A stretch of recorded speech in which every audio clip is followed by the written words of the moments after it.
Полицијата денеска уапси лице од Скопје, откако најпрво ја истепал па ја го одзел накитот на неговата поранешна партнерка со која бил во врска. Одземените работи биле пронајдени и ќе бидат вратени на собственичката. Денеска во 9 часот и 20 минути на подрачјето на Драчево, полициски службеници од единицата за интервентна полиција при СВР Скопје го лишиле од слобода лицето ФБ од Скопје. Тој се сомничи дека на 16 месецов, околу 22 часот на подрачјето на Шуто Ризари, физички ја нападнал неговата поранешна 37 годишна партнерка и го одзел накитот. Одземеното било пронајдено, а лицето било задржано во полициската станица.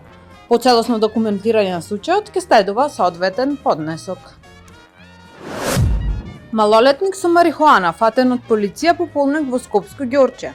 Денеска во 12 часот и 40 минути по полнок на подрачјето на Ѓорче Петров во Скопје, полициски службеници од единицата за интервентна полиција при СВР Скопје лишиле од слобода малолетникот на Новосело Скопско, затоа што кај него била пронајдена и одземена марихуана. По целосно документирање на случајот ќе следува соодветен поднесок, соопшти од полицијата во дневниот билтен. И поречи синна година, мостот Беласица е полуфункционален. Откако беше оштетен во пожар, прво целосно се затвори за сообраќајот, а потоа беше пуштен по една лента во два правци. И по толку месеци се трага по оној кој треба да ја заврши работата за да може Беласица целосно да се стави во функција.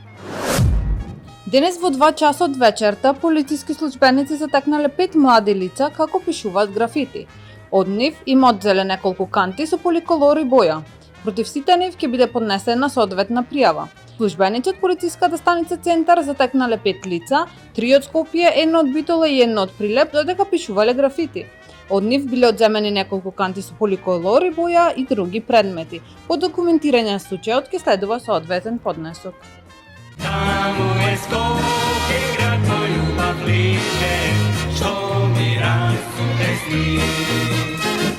Вечно ќе ја